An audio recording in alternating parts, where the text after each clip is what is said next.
മറ്റൊരു പ്രധാനപ്പെട്ട വാർത്തയിലേക്കാണ്. തൃശൂർ പഴഞ്ഞിയിൽ 42-കാരൻ ഷോക്കേറ്റു മരിച്ചു. പഴഞ്ഞി സ്വദേശി ഷൈജു ആണ് മരിച്ചത്. കൃഷിയിടത്തിൽ മോട്ടറിന്റെ തകരാറ് പരിഹരിക്കുന്നതിനിടെ ഷോക്കേൽക്കുകയായിരുന്നു. ഉടനെ ഷൈജുവിനെ കുന്നംകുളം സ്വകാര്യ ആശുപത്രിയിൽ എത്തിച്ചെങ്കിലും ജീവൻ രക്ഷിക്കാനായില്ല. പഴഞ്ഞി ജെറുസലേമിലെ ബീറ്റ സ്റ്റുഡിയോ ഉടമയായ ഷൈജു അരുവായി പാടശേഖരം സമിതി പ്രസിഡന്റ് കൂടിയാണ്.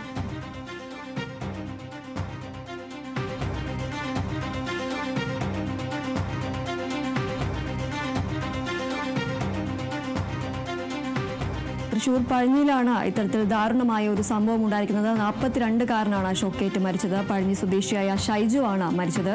കൃഷിയിടത്തിൽ മോട്ടറിന്റെ തകരാറ് പരിഹരിക്കുന്നതിനിടെ അദ്ദേഹത്തിന് ഷോക്കേൽക്കുകയായിരുന്നു. ഉടനെ ഷൈജുവിനെ കുന്നംകുളത്തെ സ്വകാര്യ ആശുപത്രിയിൽ എത്തിച്ചെങ്കിലും ജീവൻ രക്ഷിക്കാനായില്ല. പഴഞ്ഞി ജെറുസലേമിലെ ബീറ്റ സ്റ്റുഡിയോ ഉടമയായ ഷൈജു അരുവായി പാടശേഖര സമിതി പ്രസിഡന്റ് കൂടിയാണ്. കൃഷിയിടത്തിലെ മോട്ടറിന്റെ തകരാറ് പരിഹരിക്കുന്നതിനിടെയാണ് ഇത്തരത്തിൽ ഷോക്ക് ഏൽക്കുന്നത്. ഉടനെ തന്നെ ഷൈജുവിനെ കുന്നംകുളത്തെ സ്വകാര്യ ആശുപത്രിയിൽ എത്തിച്ചെങ്കിലും ജീവൻ രക്ഷിക്കാനായില്ല.